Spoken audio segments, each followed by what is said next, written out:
তৃণমূল কাউন্সিলরের যখন এরকম মন্তব্য তখন বিজেপি কটাক্ষ করে বলছেন আগে লক্ষ্মীকে সুরক্ষা দিক, অর্থাৎ লক্ষ্মীর সুরক্ষা নিশ্চিত করুক রাজ্য। শুনুন।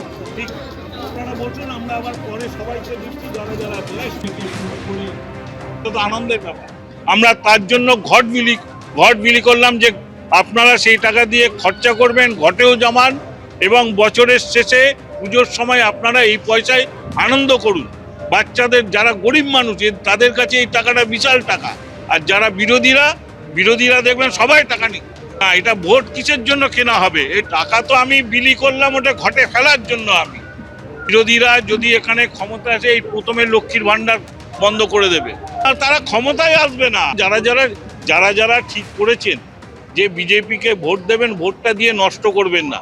বিজেপি হচ্ছে সর্বনাশের দল একখানা। লক্ষ্মীর ভান্ডার বন্ধ করে দেবে তো বিজেপি গভর্নমেন্ট এলে? বিজেপি যদি কোনো মতো চুরি চামারি করে যদি আসে তারা প্রথমেই হচ্ছে বন্ধ করে দেবে। মানুষকে সতর্ক করলাম। দেখুন, সরকার চালানোর টাকা নেই, রাজ্য সরকার দিয়ে দিতে পারছে না। লক্ষ্মীর ভান্ডার দিয়ে নাটক না করে লক্ষ্মীর সুরক্ষাটা নিশ্চিত করুক, লক্ষ্মীর ভবিষ্যৎ যেন ভালো হয় সেটা নিয়ে চিন্তা করুক। এগুলো নিয়ে না ভেবে পয়সা দিয়ে ভোট কেনার চেষ্টা করছে। আর যে রাজ্যগুলোয় বিজেপি সরকার আছে সে রাজ্যে 1000-1500 নয়, তার থেকে কত গুণ বেশি দেওয়া হয় সেটা দেখুক আগে, তারপরে এসব মন্তব্য করুক। ভোট কেনার প্রচেষ্টা এই করে ভোট কিনে মানুষকে ভয় দেখিয়ে ভোট দেওয়া করাতে চাইছে, কিন্তু কিচ্ছু লাভ নেই। মানুষ এবার লক্ষ্মীর সুরক্ষা চায়, লক্ষ্মীর উজ্জ্বল ভবিষ্যৎ চায়।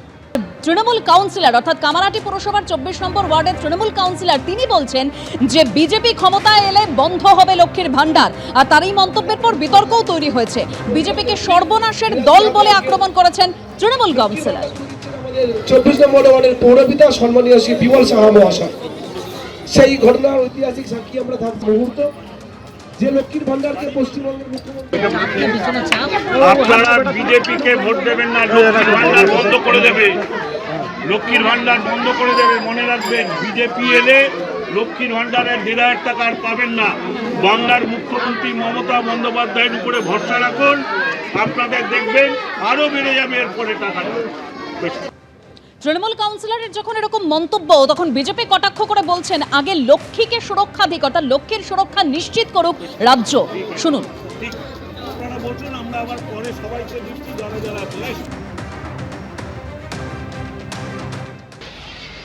আমাদের এই ভাঙড় থেকে 3টে অঞ্চল আমরা হেরে গিয়েছিলাম। আমাদের সরকার সেই 3টে অঞ্চলের ঘরটাকে পুরোপুরি বন্ধ করে দিয়েছে। দাদার খাবে আর মামার গাইবে, বলবে ওটা মমতা বন্দ্যোপাধ্যায়ের বাবার টাকা। মমতা বন্দ্যোপাধ্যায় সরকার টাকা দেবে আর তার মা মাসে নিয়ে এই চালতাবেড়িয়া শানপুকুরের কিছু সমাজ বিরোধী তারা টানাটানি করবে। আমরা বলছি টাকা আমরা বন্ধ করে দিয়েছি, যদি হিম্মত থাকে বাপের বেটা হও সেই টাকা নিয়ে নাও, দেখি কত বাপের বেটা আছো তোমরা। আগামী দিনেও আমি পরিষ্কার বলি, আমাদের এই অঞ্চলে সিএমআরতে যে নাম এসছে, আমি প্রত্যেকটা নেতার কাছে অনুরোধ করব আইএসএফ এর একজন না যেন টাকা পায় তার ব্যবস্থা আমাদের তৃণমূল কংগ্রেসকে করতে হবে। পরবর্তীকালে কৃষক বন্ধু লক্ষ্মীর ভান্ডার টাকা পাচ্ছেন, দেখা যাবে সেটা। কারণ এই টাকা কেন্দ্রের বিজেপি সরকার দিচ্ছে না, এই টাকা নওশাদ আব্বাসের মতো দালালরা দেয় না, এই টাকা মমতা বন্দ্যোপাধ্যায় তার রাজস্ব কোটা থেকে বাংলার গরিব মানুষের হাতে পৌঁছে দিচ্ছে, বাংলার মানুষের মুখে হাসি ফোটাচ্ছে।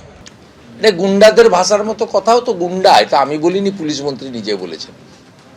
তুমি বোম বাঁধো, বোম মারো। তো এর ব্যাপারে আর কি বলবো? আমার মনে হয় আমাদের তোহা সাহেবের ভালো উত্তর দিতে পারবে। তোহা সাহেবকে জিজ্ঞেস করা ভালো। সব উনি খুব ভালো লোক, উনি ওইভাবে বোঝাতে চাননি। উনি যেটা বোঝাতে চেয়েছেন সেটা হলো যে তৃণমূল কংগ্রেস মমতা বন্দ্যোপাধ্যায়ের সরকার এই যে বাংলায় হেরেছে বলে 2021 থেকে সব বন্ধ করে দিয়েছে বিজেপি। বাংলার আবাসের টাকা দেয়নি, 100 দিনের টাকা দেয়নি, 2 লক্ষ কোটি টাকা দেয়নি, ওরা তো দেয়নি। আমরা তো তা করি না। আমাদের এখানে দল মত জাতি ধর্ম নির্বিশেষে সবাই কন্যাশ্রী থেকে লক্ষ্মীর ভান্ডার সবাই পান। শপথ মোল্লা যেটা বোঝাতে চেয়েছেন যে যারা এত সুবিধা পাচ্ছেন তারা মমতা বন্দ্যোপাধ্যায়কে ভোটটা দেবেন না কেন, এইটা একটু ঘুরিয়ে পেঁচিয়ে বুঝে নিতে হবে। উনি যে শব্দগুলো বলেছেন ওটা সাজিয়ে গুছিয়ে নিন না। এবিপি আনন্দ, এগিয়ে থাকে, এগিয়ে রাখে।